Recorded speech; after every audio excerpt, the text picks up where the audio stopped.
49 सीटों पर वोट डाले गए हैं। 5वें चरण में कई दिग्गजों की साख भी दांव पर लगी है।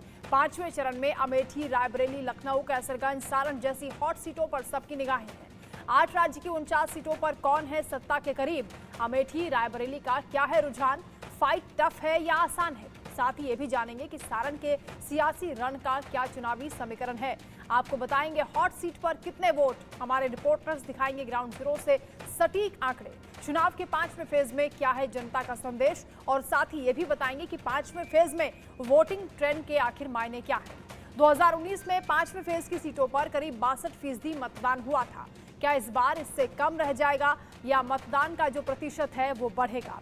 इसी पर हम चर्चा भी करेंगे। ग्राउंड जीरो से रिपोर्टर्स भी हमारे साथ होंगे। और बड़ी खबर आपको बता दें, 8 राज्यों की 49 सीटों पर मतदान चल रहा है। शाम 5 बजे तक 56.68% मतदान हुआ है। अभी जो लोग कतारों में हैं, क्योंकि 6 बजे तक वोटिंग का टाइम है, जो लोग कतारों में लगे हैं उन्हें वोट डालने का मौका दिया जाएगा। बिहार में 52.35% वोटिंग हुई है। शाम 5 बजे तक का आंकड़ा आपको बता रहे हैं। जम्मू कश्मीर में 54% लगभग मतदान हुआ है। झारखंड में 61.90%, लद्दाख में 67.15% वोटिंग हुई है। वहीं महाराष्ट्र में 48.66% मतदान हुआ है। उत्तर प्रदेश में 55.60%, वहीं पश्चिम बंगाल में 73% वोट डाले गए हैं। 8 राज्यों की 49 सीटों पर मतदान हुआ और 5वें चरण में 695 प्रत्याशी चुनावी मैदान में है, जिसमें 82 प्रत्याशी महिलाएं आजमा रही हैं अपनी किस्मत। उनकी किस्मत को आज ईवीएम में मतदाताओं ने कैद कर दिया है। अभी थोड़ी सी वोटिंग बाकी है, क्योंकि जो लोग लाइनों में लगे हुए हैं उन्हें वोट कास्ट करने दिया जाएगा। शाम 6 बजे तक जो लोग पोलिंग बूथ पर पहुंच गए थे उन्हें वोट डालने दिया जाएगा। शाम 5 बजे तक के आंकड़े आपको बता रहे हैं। 56% के आसपास ओवरऑल वोटिंग हुई है। बिहार में 52% के आसपास मतदान हुआ है। झारखंड में 61%, लद्दाख में 67% के आसपास वोटिंग हुई है। आनंद कुमार संवाददाता रायबरेली से हमारे साथ जुड़ रहे हैं। उत्तर प्रदेश की अगर बात करें आनंद, तो 55% के आसपास शाम 5 बजे तक वोट हुए हैं। रायबरेली में कैसा उत्साह आज देखा गया है, क्योंकि यहां से खुद राहुल गांधी की साख दांव पर लगी है। दिनेश प्रताप सिंह ने भी पूरी ताकत झोंकी है बीजेपी की ओर से। जी, जिस तरह से हम बात करें रायबरेली की, तो यहाँ पर करीब 5 बजे तक 56.26% की वोटिंग हो चुकी है, जो कि पिछले बार से देखा जाए तो काफ़ी अच्छी वोटिंग रही है। पिछले बार टोटल अगर हम वोटिंग की बात करें तो करीब 56.42% की वोटिंग हुई थी, और उससे पहले 2014 में जो वोटिंग यहाँ हुई थी तो उस वक्त करीब 51.4% लोगों ने वोट किया था।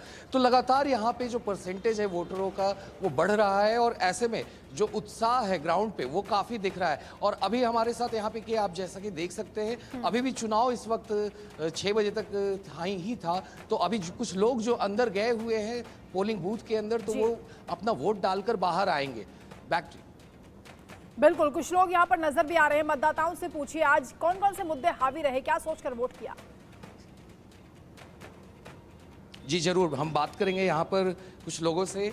तो बात करते हैं, चूँकि यहाँ पे काफ़ी वरिष्ठ नागरिक भी हैं रायबरेली के, तो हमें इनसे पूछेंगे कि किस मुद्दों पे यहाँ वोट हुई है। अंकल जी, आपका नाम? ब्रजमोहन सिंह।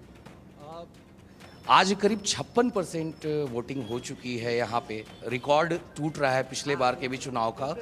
तो क्या मुद्दे रहे हैं इस बार चुनाव के रायबरेली में? ये विकास के मुद्दे थे। 10 साल हो गए, एक पैसे का विकास तो भाजपा ने यहाँ किया नहीं। और जो भी विकास है पहले से सब कांग्रेस का किया हुआ विकास है। तो जनता क्या करे, परेशान है। वही 5 किलो गेहूँ राशन दे करके जनता को बेवकूफ़ बनाए और 2000 रुपये दे देते हैं। और कह रहे थे कि किसानों की आमदनी हम डबल कर देंगे।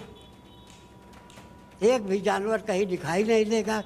किसान रात भर सोते नहीं, बेचारे जाके अपने खेतों में सो रहे हैं। ये तो इनकी पोजीशन है। मगर भाजपा आरोप लगाते आ रही है कि यहाँ पे जो गांधी परिवार हैं उन्होंने किसी तरह का विकास नहीं किया। ये सीट से वो बेशक परिवार ने बहुत बड़ा विकास किया।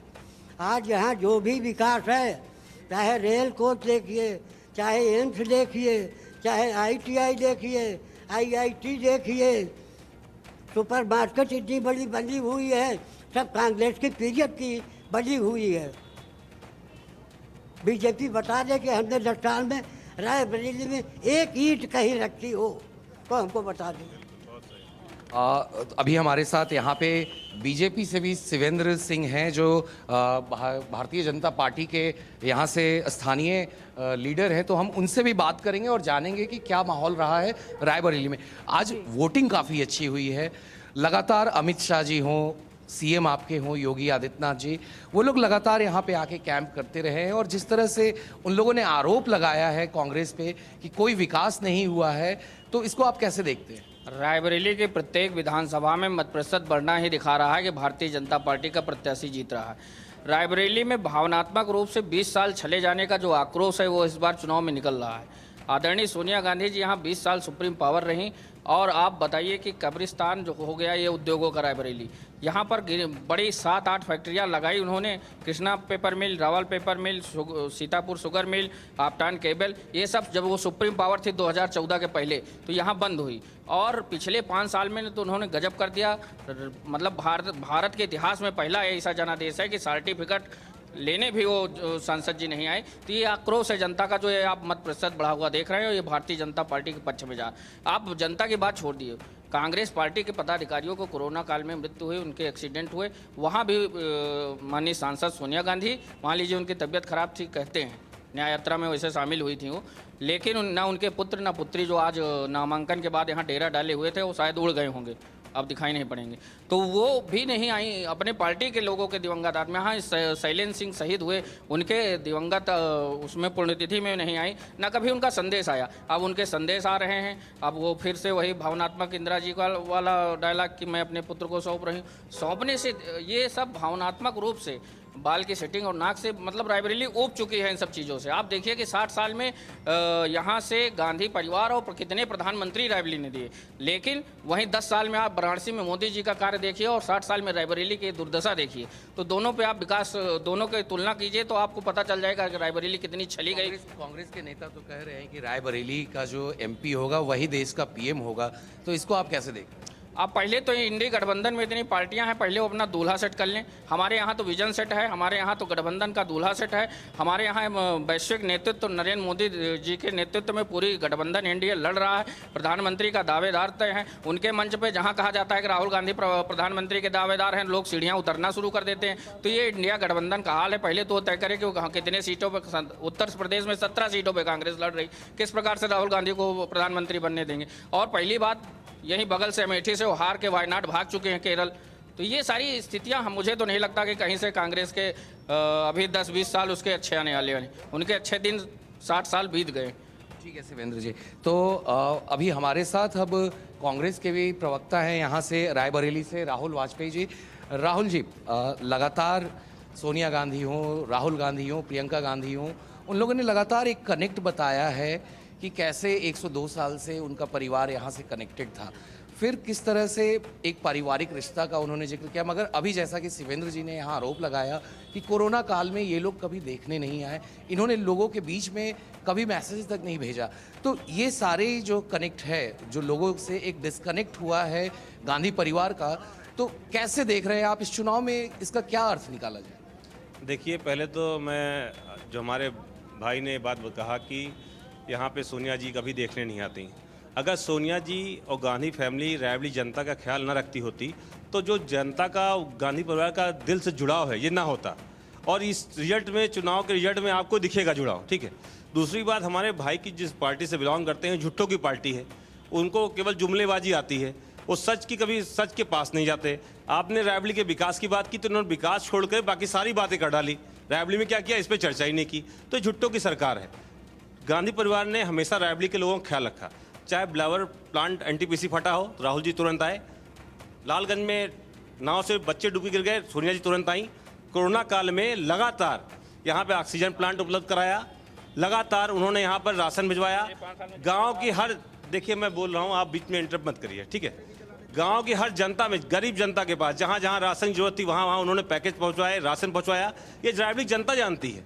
और रायबरेली का विकास, जितना चौमुखी विकास, वो सब सोनिया जी के द्वारा हुआ। रिंग रोड हुआ, चाहे एम्स हुआ, FDDI हुआ, रेल कोच हुआ, नाइपर हुआ, निफ्ट हुआ, ड्राइविंग स्कूल हुआ, जितने भी इंस्टीट्यूट हैं यहाँ पर, जितने बड़े बड़े कारखाने हैं, रेल कोच पहिया कारखाना, ये सब सोनिया जी की देन है। बीजेपी ने क्या किया, ये जो कहते हैं किया नहीं किया, इन्होंने किया। इन्होंने क्या किया, यहाँ के विकास को रोकने का काम किया। रिंग रोड आज 12 साल हो गए, इन्होंने नहीं बनने दिया। 900 बेड का हमारा अस्पताल एम्स सोनिया जी ने दिया, इन्होंने 600 कर दिया, 300 उठा के लेके चले गए, गोरखपुर लेके चले गए। रेल कोच पहिया फैक्ट्री अभी तक नहीं बन पाया, नाइपर उठा के लखनऊ लेके चले गए।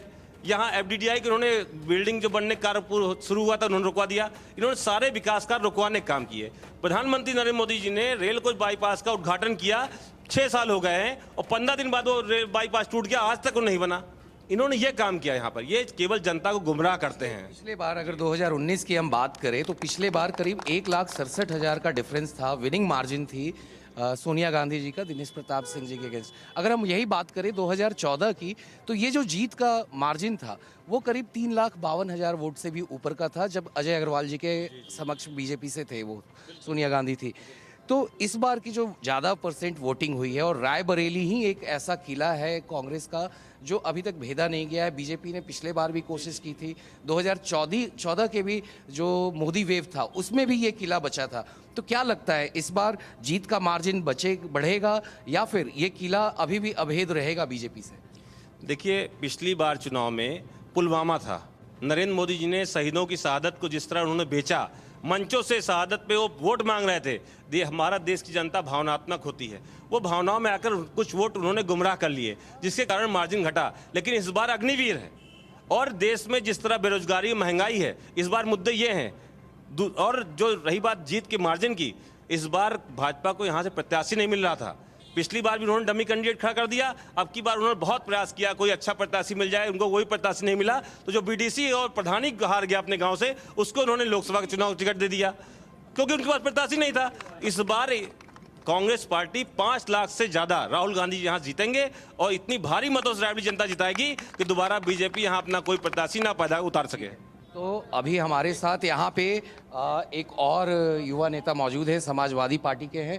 चूँकि इंडिया ब्लॉक जो गठबंधन है उसके पार्टनर भी हैं समाजवादी पार्टी कांग्रेस के साथ उत्तर प्रदेश में। अखिलेश माही जी, बताइए क्या मुद्दे थे और किस तरह से आपका जो गठबंधन है यहाँ पे किस तरह से काम किया ग्राउंड पे? देखिए, महंगाई, बेरोजगारी, अग्निवीर, OPS के विरोध में रायबरेली की जनता ने भरपूर मतदान किया है। एक तरफ चुनाव जनता लड़ रही थी, एक तरफ भाजपा, क्योंकि यहाँ का चुनाव जनता बनाम भाजपा था। एक तरफ धन बल था, बाहुबल था, सत्ता पक्ष था, डराना था, धमकाना था। एक तरफ रायबरेली की भोली भाली जनता थी। आपने देखा होगा आज ही जिस तरीके के भाजपा के प्रत्याशी ने कांग्रेस के बस्ते छीनने का काम किया था, ये इनकी हताशा है, ये बौखलाहट है। कहते नहीं है जब चिराग बुझता है ना तो फड़फड़ाता बहुत है, वही फड़फड़ाहट और बौखलाहट आज भाजपा प्रत्याशी में देखने को मिली है। और दूसरी बात ये बता रहे हैं, ये रोजगार की बात नहीं करेंगे, ये विकास की बात नहीं करेंगे, इनको विकास नहीं दिखा।